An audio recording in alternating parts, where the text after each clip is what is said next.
సాధారణంగా వాస్తు దోషాలు ఇటు పెద్దవారు కట్టించిన ఇంట్లో కావచ్చు, అలాగే ఇప్పుడున్న జనరేషన్లో కట్టుకుంటున్న ఇంట్లో కావచ్చు, ఏదో ఒక మూలన ఏదో ఒక రకంగా వాస్తు దోషాలు ఉంటూనే ఉంటాయి.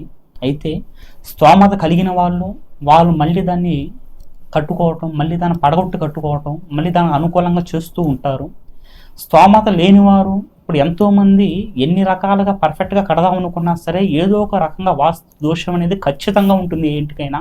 అయితే స్తోమత లేనివారు వారికి పరిహారం ఏమిటి అని చెప్పి మీరు 4 రకాలుగా ఆలోచిస్తూ బాధపడుతున్నా, ఒకవేళ కట్టుకోలేమని చెప్పి మీరు ఆవేదన పడుతున్నా, మీరు దేనికి టెన్షన్ పడాల్సిన అవసరమే లేదు. దీని ఒకటే ఒక పరిహారం అని చెప్పి గుర్తుంచుకోండి. నిత్య అనుష్ఠానమైన ఒకటే, నిత్య పూజ ఒకటే ఈ పరిస్థితి నుండి, ఈ యొక్క వాస్తు దోషాల నుండి ఏమాత్రం మిమ్మల్ని ఇబ్బంది లేకుండా ఆ ఉన్న వాస్తు దోషాలను హరింపేసి పరిపూర్ణంగా ఇంటికి సంబంధించిన అన్ని అష్టైశ్వర్య ఆరోగ్యాలను ఇస్తుందని చెప్పి 100% గుర్తుంచుకోండి.